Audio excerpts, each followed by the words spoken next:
నమస్తే welcome to view digital news ముందుగా headlines మంత్రివర్గ సమావేశం ముగిసిన అనంతరం తాజా రాజకీయ అంశాలపై మంత్రులతో చర్చించిన సీఎం చంద్రబాబు నాయుడు ఆగస్టు 15న ఉచిత బస్సుల ప్రారంభ కార్యక్రమంలో అందరూ పాల్గొనాలని సూచన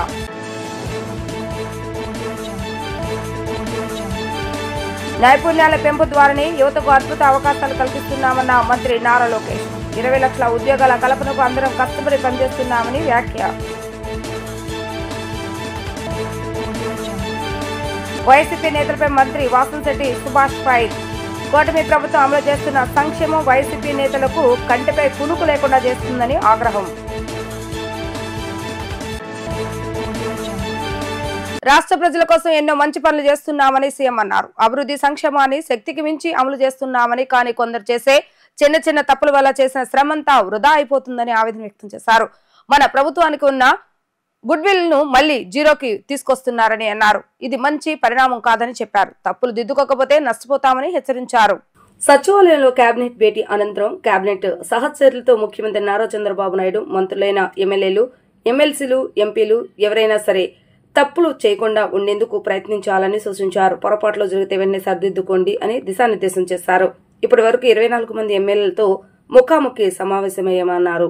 వారు చేసిన పొరపాట్లను చేసినప్పుడు అంగీకరించి సర్దిద్దుకుంటామని చెప్పారు. బీజేపీ, జనసేన పెద్దలు కూడా వారి వారి ఎమ్మెల్యేలతో ఇలాంటి ముఖాముఖి మొదలు పెడితే బాగుంటుందని సూచించారు.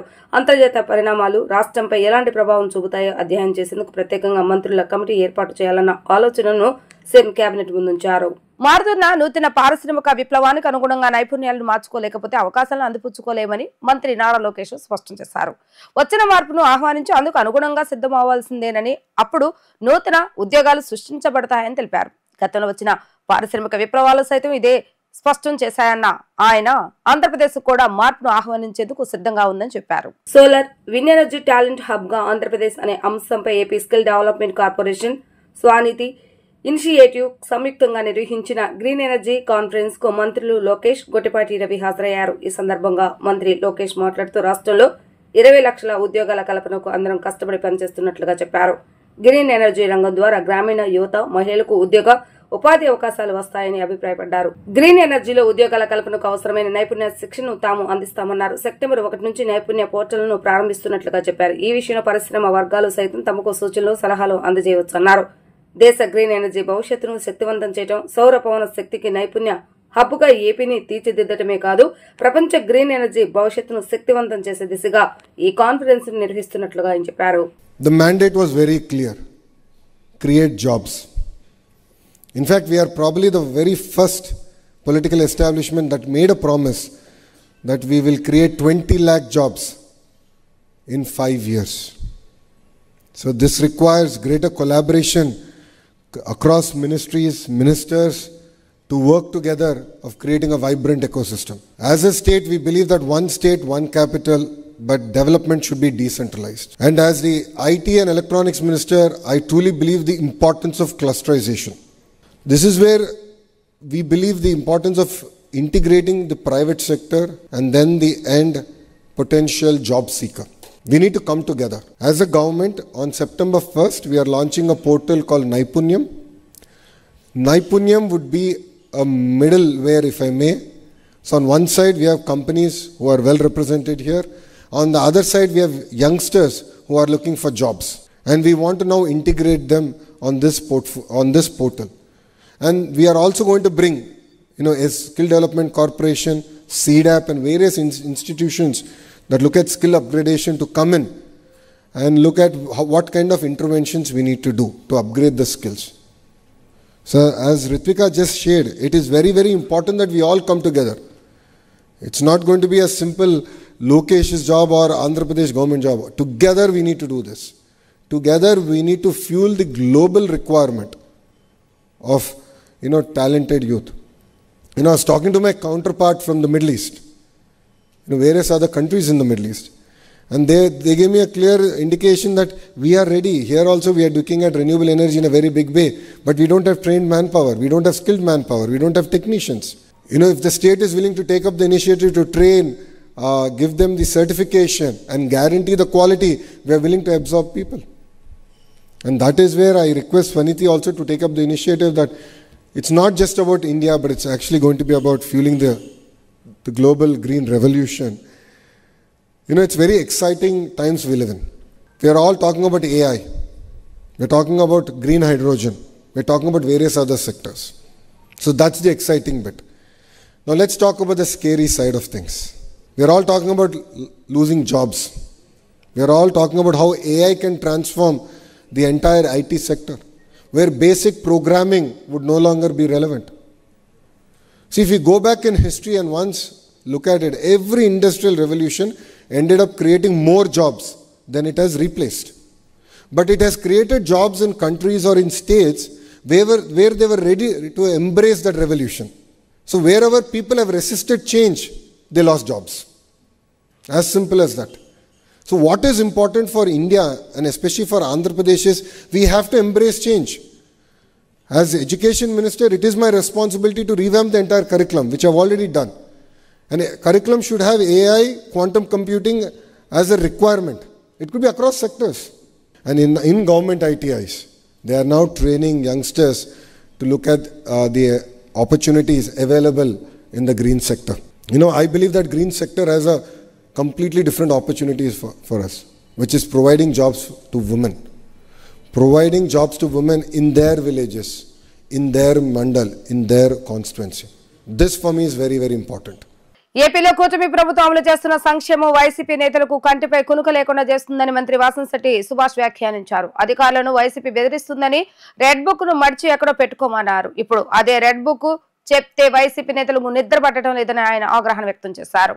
అమరావతి సచివాలయంలో మంత్రి వాసంశెట్టి సుభాష్ మాట్లాడుతూ తల్లికి వందనం పథకాన్ని వైసీపీ నేతలు అపహాస్యం చేస్తున్నారని మండిపడ్డారు. కొడాలి నాని, పేర్ని నాని నోటికొచ్చినట్లుగా మాట్లాడారని విమర్శించారు. లిక్కర్ స్కామ్ లో ఎవరెంత తీసుకున్నారో తేలాలని డిమాండ్ చేశారు. అరెస్టులు ఎలా చేస్తారని జగన్ అంటున్నారని, తన పాలనలో ప్రశ్నిస్తేనే అరెస్టులు ఎలా చేశారో చెప్పాలని ప్రశ్నించారు. సుపరిపాలన తొలి అడుగు కార్యక్రమానికి మా పార్టీ ఎమ్మెల్యేలు తలెత్తుకుని గ్రామాలకు వెళ్తున్నారని ఆయన అన్నారు. ఏదైతే ప్రతిపక్షం లేని ప్రతిపక్షం వైఎస్ఆర్సీపీ చేస్తున్న ఆరోపణలన్నీ కూడా మరి వాళ్ళకి కంటి మీద కునుకు లేకుండా చేస్తా ఉన్నాం. సంక్షేమం అభివృద్ధి అనేది సంపాడులో తీసుకెళ్తా ఉన్నాం. ఏదైతే సూపర్ 6 అమలు చేయలేరు, అది సాధ్యమైన పని కాదు అని చెప్పి ఈ ప్రతిపక్షాలు అలర చేస్తూ ఉన్నాయో, మరి ఈ రోజున ఆగస్టు 15న మహిళలకు ఉచిత బస్సు స్త్రీ శక్తి అనే పేరు పెట్టడం జరిగింది. అదేవిధంగా రైతు భరోసా కూడా అన్నదాత సుఖీభవ రైతుల అకౌంట్లో 7,000 రూపాయలు కూడా పట్టడం జరిగింది. అలాగే ఉచిత సిలిండర్లు కూడా ఇంప్లిమెంట్ అవుతా ఉంది. తల్లికి వందనం కూడా ఎంతమంది పిల్లలకు ఉంటే అంతమందికి పిల్లలు కూడా ఇస్తామన్న రోజున మరి వాళ్ళందరూ కూడా ఎగతాళి చేయటం మీరు చూశారు. జగన్ గారు కూడా వెకిల్ చేష్టలు కూడా మీడియా ముందుకు వచ్చి చేయటం మనందరం చూసాం. మరి ఈ వెకిల్ చేష్టలుగానే మిగిలిపోయి వాళ్ళందరూ అపహాస్యపాలు అయ్యారు. ఈ రోజున మేము సుపరిపాలనలో తొలి అడిగి వెళ్తుంటే ఎక్కడైనా సరే జనం నీరాజనాలు పడతా ఉన్నారు. వాళ్ళు ఏదైతే జనం మధ్యకి వెళ్తే అలరలు జరిగిపోతాయని పిచ్చ అపోహతో మరి ఎన్నో మాట్లాడుకుని వచ్చారు. మరి ఈ రోజున జగన్ సుపరిపాలన తొలి అడుగులో భాగంగా ఎన్ని కాన్స్టిట్యున్సీ మొత్తం రాష్ట్రంలో ఉన్న అన్ని కాన్స్టిట్యున్సీల్లో కూడా సగౌరవంగా తలెత్తుకుని మేము వెళ్ళగలుగుతా ఉన్నాం.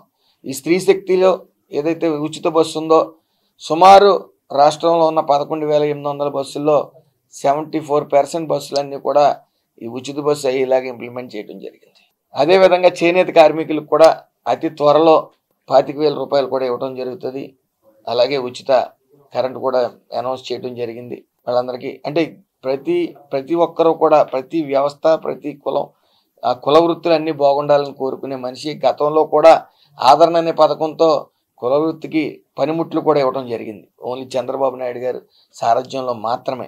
జగన్మోహన్ రెడ్డి విచిత్రంగా ప్రవర్తించడం ప్రజలందరూ కూడా అయోమయం పరిస్థితిలో ఉన్నారు. ఏంటంటే అధికారుల్ని తమ పనులను తాము చేసుకోకుండా మా వాళ్ళని అరెస్ట్ చేస్తే బట్టలు ఉడగొడతాం, మేము వస్తున్నామనే తప్పుడు సంకేతాన్ని వాళ్ళు ఇచ్చుకుంటా ఉన్నారు. ముందుగా వాళ్ళకి ప్రతిపక్షం లేదు అనే మాట మర్చిపోతా ఉన్నారు. ముందు ప్రతిపక్షంలో రావడానికి ట్రై చేయడం మానేసి నెక్స్ట్ టైం ఏదైనా ప్రతిపక్షంలోకి రావడానికి ట్రై చేయాలి తప్ప దొంగలే దొంగ అన్నట్టు నిన్న కూడా కొన్ని కామెంట్స్ చేశారు. ఆ కుటుంబం ఎంత బాధపడుతుందో వ్యక్తిని అరెస్ట్ చేస్తే, లేకపోతే అలా అన్యాయంగా కేసులు ఎలా పెట్టేశారని అయ్యని మాట్లాడుతారు. ఎవరు ఆరోగ్యం పాడవకూడదని చెప్పి 99 రూపాయలకి నాణ్యమైన మందు అందిస్తా ఉన్నాం. ఆ రోజు కనీసం ప్రతిదీ డిజిటల్ పేమెంట్ పెట్టి ఓన్లీ మనీ ట్రాన్సాక్షన్ అనేది ఈ యొక్క లిక్కర్ పాలసీలో పెట్టడం జరిగింది. తద్వారానే అర్థమవుతా ఉంది అవినీతి ఎంత జరిగిందనేది క్లియర్గా అర్థమవుతా ఉంది. ప్రజలందరికీ తెలుసు వీళ్ళు అవినీతి చేశారని. ఇసుకను బంగారంలో అమ్మారు, రకరకాల విన్యాసాలు చేసి రెడ్ బుక్ పాలన వస్తుంది, రెడ్ బుక్ అనేది మీ పేర్లు నమోదవుతున్నాయి అవినీతి చేసిన వాళ్ళు అన్న రోజున మడిచి ఎక్కడో పెట్టుకోమన్నారు. ఈరోజు ఆ రెడ్ బుక్ పేరు చెప్తుంటే వాళ్ళకి నిద్రలు పట్టట్లే. ఒకడు బాత్రూంలో కాలు జారి పడిపోతున్నాడు, వాడికి హార్ట్ అటాక్ వచ్చేస్తుంది. రకరకాల విన్యాసాలు చేశారు. మరి కొడాల నాని, పేరు నాని కానీ పిచ్చి కుక్కల్లో మురిగారు. మరి ఈ రోజున వాళ్ళకి ఎక్కడికి వెళ్ళాలో వాళ్ళకి ప్రతి క్షణం భయపడుతూ బతకవలసిన పరిస్థితి. భయపడుతుంది ఏదో చేస్తామని రెడ్ బుక్ గురించి కాదు, వాళ్ళు చేసిన అవినీతి గురించి. పర్యాటక రంగంలో పెట్టుబడులను ప్రోత్సహిస్తున్నామని, అరకు భవానీ ఐలాండ్ లో మరిన్ని సౌకర్యాలు కల్పిస్తామని మంత్రి కొలుసు పార్థసారథి చెప్పారు. 900 కోట్ల ఏపీ BDCL రుణాలకు ప్రభుత్వం హామీకి మంత్రివర్గం ఆమోదం తెలిపిందన్నారు. వైష్ణవి ఇన్ఫ్రా కంపెనీకి 25 ఎకరాలు తిరుమల తిరుపతి దేవస్థానంకు భూమిని ఇచ్చేందుకు కేబినెట్ అనుమతి ఇచ్చినట్లుగా ఆయన వెల్లడించారు. కేబినెట్ భేటీ అనంతరం మంత్రి కొలుసు పార్థసారథి మాట్లాడుతూ 5 కేటగిరీ బస్సులో రాష్ట్ర వ్యాప్తంగా ఎక్కడి నుంచి ఎక్కడికైనా మహిళలకు ఉచిత బస్సు ప్రయాణ పథకం అమలు చేయాలని మంత్రివర్గం నిర్ణయించిందని తెలిపారు. దీంతో Palle Velugu, ultra Palle Velugu, city ordinary, metro express ఇలా 8,456 బస్సులు ఉచిత ప్రయాణం అమలవుతుందని వివరించారు. ఈ పథకం అమలుతో తమ ఆదాయంపై ప్రభావం పడుతుందని ఆటో డ్రైవర్లు ఆందోళన వ్యక్తం చేస్తున్న దృష్ట్యా ఆయా సంఘాలతో చర్చించి సమస్య పరిష్కరించాలని సీఎం ఆదేశించారని ఆయన స్పష్టం చేశారు. ఉచిత బస్సు పథకానికి ముఖ్యమంత్రి గారు స్త్రీ శక్తి అని చెప్పేసి నామకరణం కూడా చేయడం జరిగిందని చెప్పేసి మనం చేస్తాను. దాన్ని కేబినెట్ ఆమోదించడం కూడా జరిగింది. ఈ పథకం పేరు స్త్రీ శక్తి. మొన్నటి వరకు కూడా వార్తలు చాలా వచ్చినాయి. ఏదో జిల్లాల వరకే ఈ ఉచిత బస్సుని ఇస్తారు, జిల్లాలో మాత్రమే మహిళలు ప్రయాణం చేయడానికి ఉచితంగా అవకాశాలు కల్పిస్తారని చెప్పేసి. మరి ఈ వార్తల నేపథ్యంలో ఇటీవల గ్రూప్ ఆఫ్ మినిస్టర్స్ కానివ్వండి, ఎవరైతే ఈ పథకాన్ని చేశారో లోకేష్ గారు, మా ప్రియతమ యువనేత లోకేష్ గారి చొరవతో ఈ పథకాన్ని రాష్ట్రం మొత్తం కూడా అమలు చేయడానికి నిర్ణయం తీసుకున్నారని చెప్పేసి కూడా నేను మనవి చేస్తాను. ఈ పథకం ద్వారా ప్రభుత్వానికి 1942 కోట్ల రూపాయలు, నెలకి 122 కోట్ల రూపాయలు భారం పడుతుందని చెప్పేసి కూడా నేను ఈ సందర్భంగా తెలియజేస్తా ఉన్నాను. మరి దాదాపు 75% బస్సుల్లో ఏపీఎస్ఆర్టీసీ రవాణా చేస్తున్న దాదాపు 11,200 బస్సుల్లో దాదాపు 11,449 బస్సుల్లో 8,456 బస్సుల్లో ఈ ఉచిత బస్సు పథకం అనేది అమలు కాబోతుందని చెప్పేసి కూడా ఈ సందర్భంగా తెలియజేస్తాను. Palle Velugu, ultra Palle Velugu, city ordinary, metro express and express services ఈ బస్సుల్లో వీరికి అవకాశం ఉంటుందని చెప్పేసి నేను మనం చేస్తాను. అన్ని డిస్ట్రిక్ట్లో కూడా ఈ పథకం కవర్ అవుతుంది. లాస్ట్ది metro express and express services.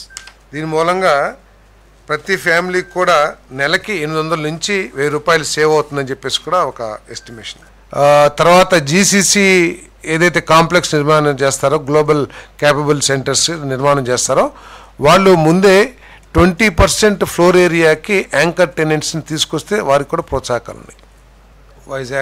Vizag, Amaravati, Tirupati ఎక్కడైనా సరే వారి ఇష్టాలను బట్టి. యువజనాభివృద్ధి, పర్యాటక మరియు సాంస్కృతిక శాఖ ఆపరేషన్ అండ్ మెయింటెనెన్స్ సేవల నాణ్యతను పెంచుకోవడానికి మనందరికీ తెలిసిందే ఆంధ్రప్రదేశ్లో అత్యంత అందమైన టూరిజం స్పాట్స్ చాలా ఉన్నాయి. అరకు కానివ్వండి, విశాఖపట్నంలో కానివ్వండి, లేకపోతే మన భవానీ ద్వీపంలో కానివ్వండి, ఇటువంటి 22 ప్లేసెస్ ఉన్నాయి. అక్కడ ఇప్పటికే ఏపీటీడీసీ టూరిజం డెవలప్మెంట్ ఏపీటీడీసీ వారు హోటల్ రన్ చేస్తూ ఉన్నారు. సో అవన్నీ కూడా సరిగ్గా నడవట్లేదని, వాటిని ఇంకా అప్గ్రేడ్ చేయాలనే ఉద్దేశంతో కొత్త పెద్ద పేరెన్నిక గల హోటలియర్స్ని, హోటల్ ఇండస్ట్రీలో, హాస్పిటాలిటీ ఇండస్ట్రీలో ఎవరైతే ఉన్నారో వాళ్ళందరినీ కూడా ఆహ్వానించడం జరిగింది. మరి వీళ్ళందరికీ కూడా కొన్ని అర్హతలు నిర్ణయించి, అంటే కనీసం 3 నగరాల్లో రిసార్ట్స్ కానీ స్టార్ హోటల్స్ కానీ నిర్వహిస్తూ ఉండాలి. 3 సంవత్సరాల పాటు వరుసగా అవి ఆపరేషన్లో ఉండాలి. వాళ్ళు ఏదైతే హోటల్స్ రన్ చేస్తున్నారో అవి 3 ఇయర్స్ నుంచి కంటిన్యూగా రన్నింగ్లో ఉండాలి. గత 5 నుండి 7 సంవత్సరాల్లో వీరి యాన్యువల్ టర్న్ ఓవర్ తాము చేపట్టే ప్రాజెక్టుకి సమానంగా ఉండాలి. 3 ఇయర్స్ నుంచి 5 ఇయర్స్లో. అదేవిధంగా స్టార్ రేటింగ్ కలిగి ఉండాలి. కనీసం 418 మంది ఉద్యోగస్తులు పనిచేస్తూ ఉన్న సంస్థలకి దీనికి అర్హులు. వీరు హోటల్, రిసార్ట్స్, రెనోవేషన్, అప్గ్రేడేషన్ తదితర కార్యకలాపాల్లో ఎక్స్పీరియన్స్డ్ అయ్యి ఉండాలి. ఇటువంటి సంస్థల్ని మరి ఆహ్వానించి రేపు 33 ఇయర్స్కి వీరికి లీజ్కి ఇవ్వటానికి ఈ ప్రతిపాదన చేయటం జరిగిందని చెప్పేసి మనం చేస్తాను. మరి అవసరమైతే ఈ లీజ్కి ఇచ్చిన తర్వాత అడిషనల్ ల్యాండ్ ఉంటే ఆ ల్యాండ్లో డెవలప్మెంట్ చేయడానికి కూడా అప్పుడు పరిస్థితులను బట్టి ఫీజు నిర్ణయించి అవకాశం కూడా ఇస్తుందని చెప్పేసి నేను మనం చేస్తాను. Vaishnavi infra ventures and resorts limited Tirupati గ్రామీణ ప్రాంతంలోని పేరూరు గ్రామంలో ఏపీటీఏ 24.68 ఎకరాస్ భూమికి బదులు టీటీడీకి చెందిన 25 ఎకరాల భూమిని ఇచ్చే ప్రతిపాదన కూడా ఆమోదం తెలియజేయడం జరిగిందని చెప్పేసి మనం చేస్తాం. అనంతపురం జిల్లా లేపాక్షిలో Garuda mart India private limited company గృహోపకరణాల తయారీ యూనిట్ ఏర్పాటు చేస్తున్నట్లుగా సంస్థ చైర్మన్ ఆర్ వెంకటరమణ తెలిపారు. పారిశ్రామికవేత్తలను ప్రోత్సహించేందుకు కర్ణాటక ప్రభుత్వం 2 ఎకరాల భూమి కేటాయించుగా మరో యూనిట్ ను నిర్మిస్తున్నామని ఆయన వెల్లడించారు. నగరంలోని ఓ ప్రైవేట్ హోటల్ ఏర్పాటు చేసిన విలేకరుల సమావేశంలో గరుడ సంస్థ చైర్మన్ ఆర్ వెంకటరమణ మీడియాతో మాట్లాడుతూ ప్రస్తుతం కర్ణాటకలోని చిక్బళ్లాపుర జిల్లా కైవారాలో ఈ తయారీ కేంద్రం ఉందని 2017లో ఈ యూనిట్ ను నెలకొల్పామని చెప్పారు. పారిశ్రామికవేత్తలను ప్రోత్సహించేందుకు కర్ణాటక ప్రభుత్వం 2 ఎకరాల భూమి కేటాయించుగా మరో యూనిట్ ను నిర్మిస్తున్నామని, ప్రస్తుతం నిర్మాణ పనులు జరుగుతున్నాయని తెలిపారు. ఆంధ్రప్రదేశ్లోని లేపాక్షిలో కూడా 6 ఎకరాల విస్తీర్ణంలో యూనిట్ ఏర్పాటు చేయబోతున్నట్లుగా వెల్లడించారు. సుమారు 100 కోట్లతో ఈ పరిశ్రమను ఏర్పాటు చేస్తామని, 500 మందికి ఉపాధి లభిస్తుందని అన్నారు. గరుడలో తయారైన గృహ ఉపలంకరణకు రాష్ట్రంలో 400 మంది డీలర్లు ఉన్నారని వెంకటరమణ తెలిపారు. ఇక్కడ ఏర్పాటు చేయబోయే యూనిట్ కు ప్రభుత్వం సహకరించాలని కోరారు. సో గరుడా మార్ట్ అన్న కంపెనీ G+ అన్న బ్రాండ్ను హోమ్ అప్లయన్సెస్ లో కర్ణాటక నుంచి గత 7 సంవత్సరాలుగా సక్సెస్ఫుల్ గా రన్ చేస్తున్నటువంటి ఒక కంపెనీ ఇవాళ ఇక్కడ మీ అందరి ద్వారా ఆంధ్రప్రదేశ్లో అనంతపూర్ జిల్లా ఇప్పుడు సత్యసాయిగా కన్వర్ట్ అయినటువంటి జిల్లాలో చిలమతూరు దగ్గర దాదాపుగా ఒక 100 కోట్ల ఇన్వెస్ట్మెంట్తో ఒక లార్జ్ స్కేల్ ఇండస్ట్రీగా రావాలని, దాదాపుగా అన్ని రకాలైనటువంటి home appliances, white goods, especially premium products, refrigerators, washing machine, LED TV, air condition, coolers, ఇలా ప్రీమియం ప్రోడక్ట్స్ను మ్యానుఫ్యాక్చరింగ్ హబ్ తేవాలని చెప్పని ఒక తెలుగు కంపెనీ ఎక్కడో కర్ణాటకలో ఉండి 7 సంవత్సరాలుగా సక్సెస్ అవుతున్నటువంటి కంపెనీ ఇవాళ ఆంధ్రప్రదేశ్లో రావాలి. నా రాష్ట్రానికి నేను పుట్టి పెరిగినటువంటి రాయలసీమ ప్రాంతంలో ఒక కంపెనీని ఎస్టాబ్లిష్ చేయడం, ఒక ఫ్యాక్టరీని ఎస్టాబ్లిష్ చేసి అక్కడ కనీసం ఒక 500 మందికి ఉద్యోగాల అవకాశాలు కల్పించాలన్న సదుద్దేశంతో అక్కడ ఒక పెద్ద హబ్ లాగా రావాలని కోరుకుంటున్నాను. అందుకు తగ్గ ప్లానింగ్, ఇన్ఫ్రాస్ట్రక్చర్ ప్లానింగ్, ప్రతి డిజైను మేము రెడీ చేసుకున్నాము. ఈ విషయమే మేము గవర్నమెంట్తో కూడా చర్చించి రిక్వెస్ట్ చేస్తున్నాము. దేవుడు మాకు అక్కడ అవకాశం ఇస్తే కనీసం అంటే 100 కోట్ల ప్రాజెక్టు ఖచ్చితంగా వస్తుందండి. ఒకే స్టేజ్లో ఒకే స్టేజ్లో రాదు. I hope everybody knows about it. Different స్టేజెస్లో వస్తుంది. 5 years down the line 100 crores project రావడమే కాకుండా కనీసం అంటే మా అంచనా ప్రకారం 750 కోట్ల టర్నోవర్ చేయగలిగే కెపాసిటీ మేము తేగలము. కేవలం డొమెస్టిక్ బిజినెసే కాకుండా ఎక్స్పోర్ట్స్ కూడా ప్లాన్ చేస్తున్నాము.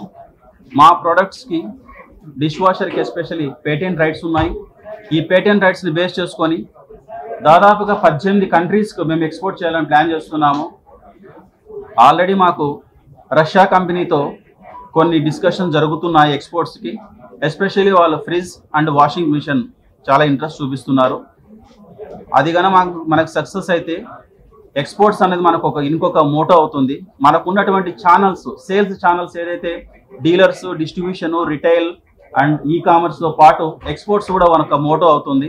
వీటన్నిటిని బేస్ చేసుకొని మేము 100% కాన్ఫిడెన్స్తో 5 సంవత్సరాల లోపల 750 కోట్లు టచ్ చేయగల కంపెనీగా మేము రాబోతున్నాము. మాకు ఆ కెపాసిటీ ఉందండి. మేము ఆల్రెడీ మార్కెట్లో గత 7 సంవత్సరాలుగా ఉన్నాము.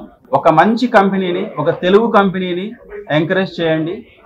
ఒక తెలుగువాడు మన ఆంధ్ర రాష్ట్రంలో ఒక కంపెనీ పెడితే అది దేశానికే ఒక ఐకానిక్ లాగా ఉంటుంది. పాయకాపురంలో వేంచేసి ఉన్న జై సంతోషమాత అమ్మవారి జయంతి ఉత్సవాలు ఈ నెల 9వ తేదీ నుంచి 11వ తేదీ వరకు జరుగుతాయని ఆలయ కమిటీ అధ్యక్షుడు చిన్ని చిట్టిబాబు పేర్కొన్నారు. భక్తులందరూ అమ్మవారి ఉత్సవాల పాల్గొనాలని ఆయన కోరారు. ఉత్సవాల ఆహ్వాన కరపత్రాన్ని వారు ఆవిష్కరించారు. జై సంతోషి మాత ఆలయ ఆవరణలో విలేకరుల సమావేశం నిర్వహించారు. ఈ సమావేశంలో ఆలయ అధ్యక్షుడు చిన్ని చిట్టిబాబు కమిటీ సభ్యులు పాల్గొని ఉత్సవాల నిర్వహణపై వివరాలు తెలియజేశారు. ఈ నెల 9వ తేదీ శనివారం ఉదయం 5 గంటలకు అమ్మవారికి పంచామృత అభిషేకం, 6 గంటలకు అమ్మవారికి విశేషాలంకరణ, శ్రీ లక్ష్మీ గణపతి హోమం, కుంకుమ పూజ, మహా నైవేద్యం, పూజ్య స్వామీజీలకు సత్కారం, సాయంత్రం సాంస్కృతిక కార్యక్రమాలు, హాస్య ప్రదర్శన, ఆదివారం అమ్మవారికి అభిషేకం, అమ్మవారికి విశేషాలంకరణ, అమ్మవారికి విశేష పూజా కార్యక్రమాలు, మధ్యాహ్నం 3 గంటలకు అమ్మవారి రథోత్సవం, మేళతాళాలతో గ్రామ ఊరేగింపు జరుగుతున్నాయని పేర్కొన్నారు. సోమవారం అమ్మవారికి అభిషేకం, అమ్మవారికి విశేషాలంకరణ, అమ్మవారి సన్నిధిలో మధ్యాహ్నం 12 గంటలకు మహా అన్న ప్రసాద కార్యక్రమం జరగనుందని పేర్కొన్నారు. ఈ కార్యక్రమంలో ఎమ్మెల్యే బొండా ఉమామేశ్వర, మంత్రి కొల్లు రవీంద్ర తదితరులు ముఖ్య అతిథులుగా పాల్గొంటారని అన్నారు. భక్తులందరూ అమ్మవారి ఉత్సవాల్లో పాల్గొనాలని ఆయన కోరారు. ఉత్సవాల ఆహ్వాన కరపత్రాన్ని ఈ సందర్భంగా ఆవిష్కరించారు. అమ్మవారి కార్యక్రమాన్ని ప్రతి సంవత్సరంలాగే ఈ సంవత్సరం కూడా మరి పెద్దల ముహూర్తం నిర్ణయించుకుని మరి రాఖీ పౌర్ణమి రోజు కార్యక్రమం యొక్క నిర్వహణ జరుగుతుంది. ఇది 3 సంవత్సరాలు అవుతుంది. గుడి పగల కొట్టి ఇది 3వ సంవత్సరం నిర్మాణం పూర్తి చేసుకున్నాం. అనేక మంది అనేక ప్రాంతాల నుంచి వచ్చి ఇచ్చిన డబ్బులు ఆ దాతలు ఇచ్చిన గుడి నిర్మాణం పూర్తి చేశాం. అలాగే ఇక్కడికి అనేక ప్రాంతాల నుంచి అనేక జిల్లాల నుంచి కూడా ఇతర రాష్ట్రాల నుంచి కూడా అమ్మవారి దగ్గరికి వస్తూ ఇక్కడ పూజలు జరిపించుకుంటున్నారు. ఆ వచ్చిన వారందరికీ కూడా తల్లి ఆయురారోగ్య అష్టైశ్వర్యాలు భోగభాగ్యాలు ఆ తల్లి కలగజేస్తుంది. అందుకని వాళ్ళు ఇచ్చిన సహాయంతో ఇంత విజయమైన ఉత్సవాల్ని బ్రహ్మాండంగా చేయగలుగుతున్నామంటే వారందరూ ఆ తల్లి కల్పించి వాళ్ళు వచ్చి ఇచ్చిన డబ్బులతోనే మేము ఇంత విజయవంతంగా ఈ కార్యక్రమాలు చేయగలుగుతున్నాం. అట్లాగే ఈ సంవత్సరం కూడా మరి అనేక పెద్దలు మనకి ఇక కొల్లు రవీంద్రరావు గారి మన మినిస్టర్ గారు కూడా రేపు ఈ కార్యక్రమానికి వస్తున్నారు 9. అలాగే బోండా ఉమార్ లోకల్ ఎమ్మెల్యే గారు, అనేక ప్రాంతాల నుంచి పెద్దలు, ఇంకా ఢిల్లీ నుంచి 1-2 సంఘ పెద్దలు వస్తున్నారు. అందరికీ కూడా వసతులు అన్నీ ఏర్పాటు చేస్తున్నాం. అలాగే 9, 10వ తారీఖున అమ్మవారి గ్రామ ఊరేగింపు చేయాలని, 9వ రోజున కలిసి ఊరేగింపు జరిగిద్ది. 10వ తారీఖున అమ్మవారి రథోత్సవ ఊరేగింపు జరిగిద్ది. అలాగే 11వ తారీఖున అమ్మవారి సన్నిధిలో గతంలో మేము 5,000 మందికి భోజన వసతులు కల్పించాం. ఈ సంవత్సరం ఇంకా ఎక్కువ వచ్చినా ఇబ్బంది లేదనుకుంటున్నాం. ఎంతమంది వచ్చినా కూడా వాటికి సంబంధించినవన్నీ సమకూర్చుకున్నాం. బ్రహ్మాండంగా అమ్మవారి అన్నప్రసాదాన్ని కూడా ఖచ్చితంగా భక్తులంతా వచ్చి ఇచ్చి వారు చక్కగా అన్నప్రసాదాన్ని స్వీకరించాలని, ఆ తల్లి ఆశీస్సులు పొందాలని కోరుకుంటున్నాను. బీజేపీ పార్టీ కోసం పదవుల ఆశ లేకుండా కేవలం సిద్ధాంత నిబద్ధతతో పనిచేసిన నాయకుడు వల్లూరు శ్రీమన్నారాయణని భారత మాజీ ఉపరాష్ట్రపతి వెంకయ్య నాయుడు కొనియాడారు. రాజకీయ నాయకులు ఇతరులకు ఆదర్శప్రాయంగా ఉండాలని సూచించారు. అయితే ప్రస్తుత రాజకీయాల్లో విలువలు లేకుండా పోతున్నాయని ఆయన ఆవేదన వ్యక్తం చేశారు. బీజేపీ సీనియర్ కార్యకర్త వల్లూరు శ్రీమన్నారాయణ 57 ఏళ్లుగా పార్టీలో సేవలందిస్తున్న సందర్భంగా ఆయనకు ఆత్మీయ అభినందన సభ నిర్వహించారు. ఈ కార్యక్రమానికి ముఖ్య అతిథిగా భారత మాజీ ఉపరాష్ట్రపతి వెంకయ్య నాయుడు హాజరై శ్రీమన్నారాయణ సేవలను ప్రశంసించారు. అద్వానీ వాజ్పేయి ప్రచారం చేసిన రోజులు గుర్తుకొస్తున్నాయని అన్నారు. శ్రీమన్నారాయణను తన వ్యక్తిగత స్నేహితుడిగా వెంకయ్య నాయుడు పేర్కొన్నారు. జట్కా బండ్లపై తిరిగి వాజ్పేయి అద్వానీతో ప్రచారం చేసిన రోజుల నుంచే శ్రీమన్నారాయణ బీజేపీ కోసం పదవుల ఆశ లేకుండా కేవలం సిద్ధాంత నిబంధతతో పనిచేస్తారని గుర్తు చేశారు. రాజకీయ నాయకులు ప్రజలకు ఆదర్శంగా ఉండాలని సూచించారు. అయితే నేటి రాజకీయ పరిస్థితుల్లో ఎవరు ఏ పార్టీకి చెందిన వారో కూడా స్పష్టంగా తెలియని స్థితి ఉందని కామెంట్ చేశారు. పార్టీ మారే నాయకుల పరిస్థితి బస్సులు రాకపోకల్లాగా మారిపోయిందని ఎద్దేవా చేశారు. గతంలో నాయకులు ఒక పార్టీ విడిచి మరొక దాన్ని చేరేటప్పుడు సిద్ధాంతాలు కారణాలు ఉండేవని, కానీ నేడు డైపర్లు మార్చినంత సులువుగా పార్టీలు మారుతున్నారని విమర్శలు గుప్పించారు. ఇది రాజకీయాలకు తగదని వ్యాఖ్యానించారు. శ్రీమన్నారాయణ నిబద్ధత ప్రతి కార్యకర్తకు ఆదర్శమని పేర్కొన్నారు. ఈరోజు ముఖ్యంగా ఈ సందర్భంగా నేను చెప్పదలుచుకున్న 2 విషయాలు మనందరూ గుర్తుపెట్టుకో. ఒకటి, కార్యకర్త అంటే ఎలా ఉండాలి? ఏ పార్టీ అయినా కార్యకర్త అంటే కార్యాన్ని చేసేవాడు, దానికి కర్త. అలాంటి వాడు రాజకీయాల్లో ఉన్నప్పుడు ముఖ్యంగా సామాజిక కార్యకర్తలే కాదు, రాజకీయాల్లో ఉండేవాడు ముఖ్యంగా ఇతరులకు ఆదర్శంగా ఉండాలి, క్రమశిక్షణతో ఉండాలి, నమ్మిన ధ్యేయం కోసం పనిచేయాలి, తాను నమ్మిన సిద్ధాంతం కోసం అని చెప్పని తన జీవితాన్ని అర్పించే విధంగా పనిచేస్తూ ఉండాలి. పార్టీ ఏమి చెప్పినా, చిన్న పనైనా పెద్ద పనైనా దాన్ని తప్పనిసరిగా కూర్చా తప్పకుండా ఆచరిస్తున్నారు. నేను రాజకీయాల్లో చేరినప్పుడు నా వయసు చాలా తక్కువ. వాజ్పేయి గారు నెల్లూరు వస్తున్నారంటే మైకులో ఈరోజు సాయంత్రం వాజ్పేయి గారు నెల్లూరు టౌన్ హాల్లో లేకపోతే కోపటి మైదానంలో బహిరంగ సభ ఉంది, అక్కడికి వస్తారు మీరు అందరూ రాయండి అని మైకులు అనౌన్స్మెంట్ చేసేవాడిని నేను జట్కా బండిలో. అప్పుడు ఆటో నడిపే శక్తి కూడా పార్టీకి లేదు. జట్కా బండిలో తిరిగి వాజ్పేయి గారు, అద్వానీ గారు, సుందర్ సింగ్ భండారీ గారు, నానాజీ దేశ్ముఖ్ గారు ఇలాంటి మహనీయులు వస్తుంటే వాళ్ళ గురించి మైకులు అనౌన్స్మెంట్ చేసేవాడిని. కాలేజీలో యూనియన్ ప్రెసిడెంట్గా ఉన్నా రాత్రి పూట ఖాళీ దొరికితే గోడల మీద పార్టీ గురించి రాసేవాడు. నా అక్షరాలు ఒక్కోసారి నాకే అర్థమయ్యాయి. అలా ఉండే మొదట్లో అక్షరాలు, మాటలు పొందిగ్గా ఉన్న అక్షరాలు అంత అందంగా ఉండేవి కాదు. తర్వాత క్రమేపీ ఆ గుర్తు వేయాలంటే కూడా అప్పుడు దీపం గుర్తు నాకు బాగా గుర్తు. ఆ గుర్తు వేయాలంటే సరిగ్గా కుదిరేది కాదు. నాకు ఎవరో చెప్పాడు, ఆ ముసలివాళ్ళు దగ్గినప్పుడు కింద పెడతారు, చిన్న వెదురు వాటితో తయారు చేసి దాన్ని పెట్టేవాళ్ళు. అలా ఉందర బొమ్మాది దీపంలాగా లేదనేవాడు మొదట్లో. ఆ నిదానంగా అది కూడా అలవాటు కావడంతో దీపంలాగా వచ్చింది. ఇలా ప్రతి స్థాయిలో కూడా చిన్నప్పటి నుంచి ఇలా చదువుకొని పార్టీ వైపు ఆకర్షితులై, జనసంఘ వైపు ఆకర్షితులై, ఆ తర్వాత జనతా పార్టీ కార్యకర్త అయి శ్రీమన్నారాయణ జీవితాంతం నమ్మిన సిద్ధాంతం కోసం అదేవిధంగా కొనసాగుతూ ఉన్నాడు. ఏ పదవిని ఆకాంక్షించకుండా ఉండేవాడు ఎవరి రోజుల్లో. పదవి కోసం పోటీ పడకుండా లేదా పదవి రాలేదని విచారపడకుండా ఎన్నికల్లో పోటీ చేయకుండా అదే పార్టీలో నమ్మకంగా రాజకీయంగా ఎదురవేయడంలో ఇది చాలా చిన్న విషయం కాదు. రాజకీయ కార్యకర్తలందరికీ ఆదర్శప్రాయంగా శ్రీమన్నారాయణ జీవితాన్ని తీసుకోవాలని చెప్పి నేను సందర్భంగా కోరుతున్నాను.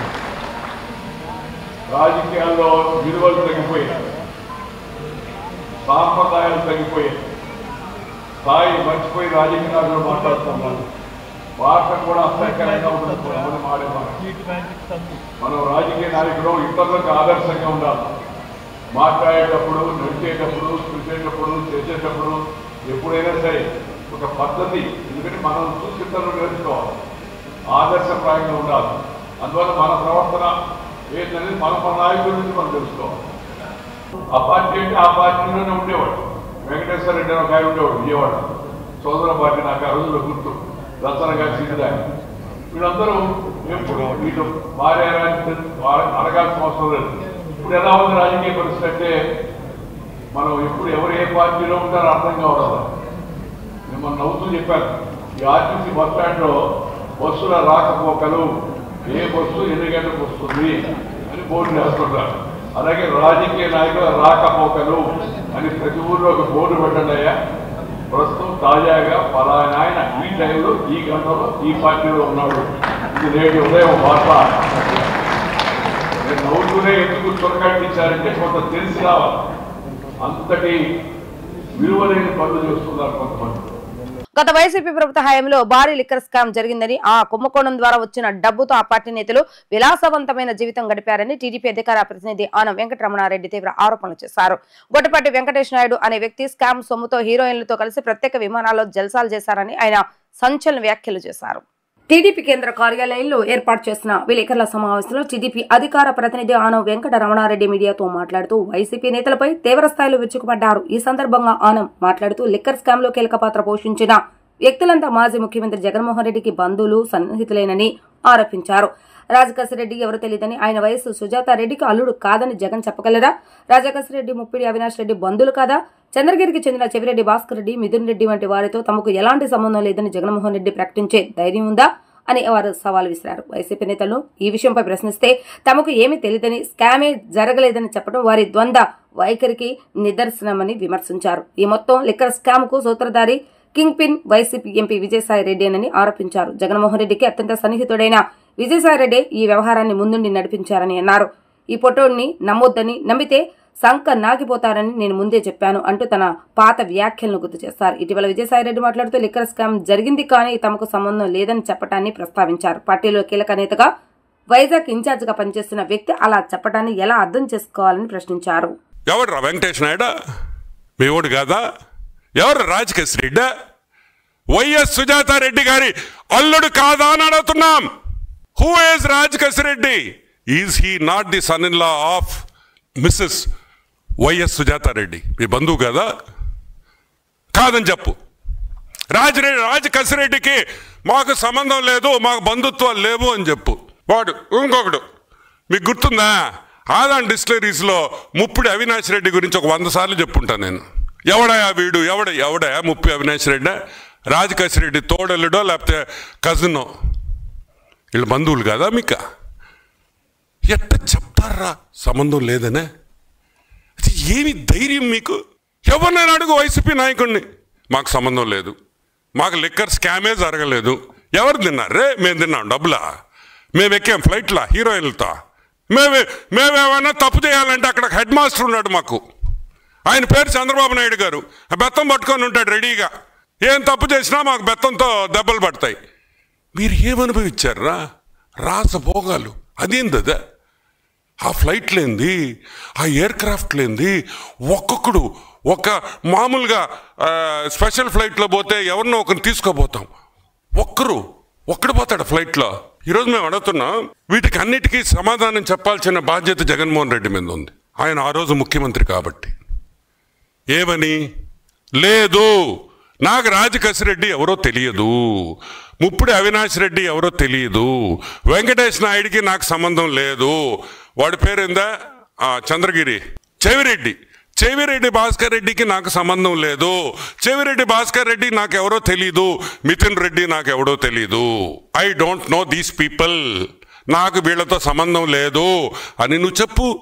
ఇంకా మీ పార్టీ పేరు కూడా చెప్పం కదా, చెప్పగలుగుతారా అని మేము అడుగుతున్నాం. ఇప్పుడు దీనికి సూత్రధారి, ది కింగ్ మ్యాన్, మా పొట్టోడు. ఎవడు మా పొట్టోడు?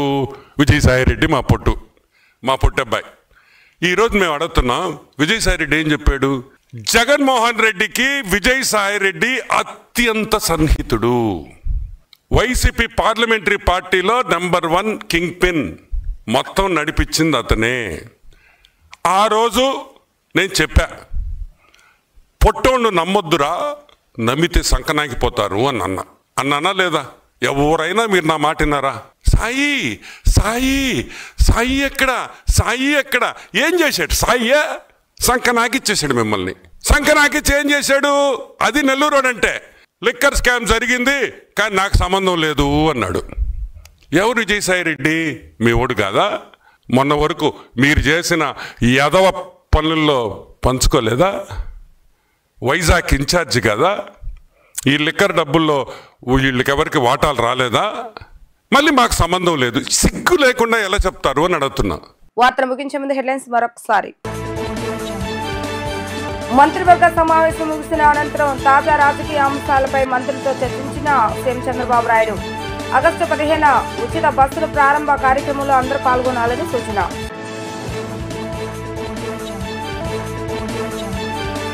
నైపుణ్యాల పెంపు ద్వారానే యువతకు అద్భుత అవకాశాలు కల్పిస్తున్నామన్న మంత్రి నారా లోకేష్. 20 లక్షల ఉద్యోగాల కల్పనకు అందరం కష్టపడి పనిచేస్తున్నామని వ్యాఖ్య. వైసీపీ నేతలపై మంత్రి వాసంశెట్టి సుభాష్ ఫైర్. కూటమి ప్రభుత్వం అమలు చేస్తున్న సంక్షేమం వైసీపీ నేతలకు కంటిపై కునుకు లేకుండా చేస్తుందని ఆగ్రహం. ఇవి ఈ రోజు వార్తా విశేషాలు. మరలా తిరిగి ప్రసారమే వార్తలో మళ్ళీ కలుద్దాం. అంతవరకు సెలవు, నమస్కారం.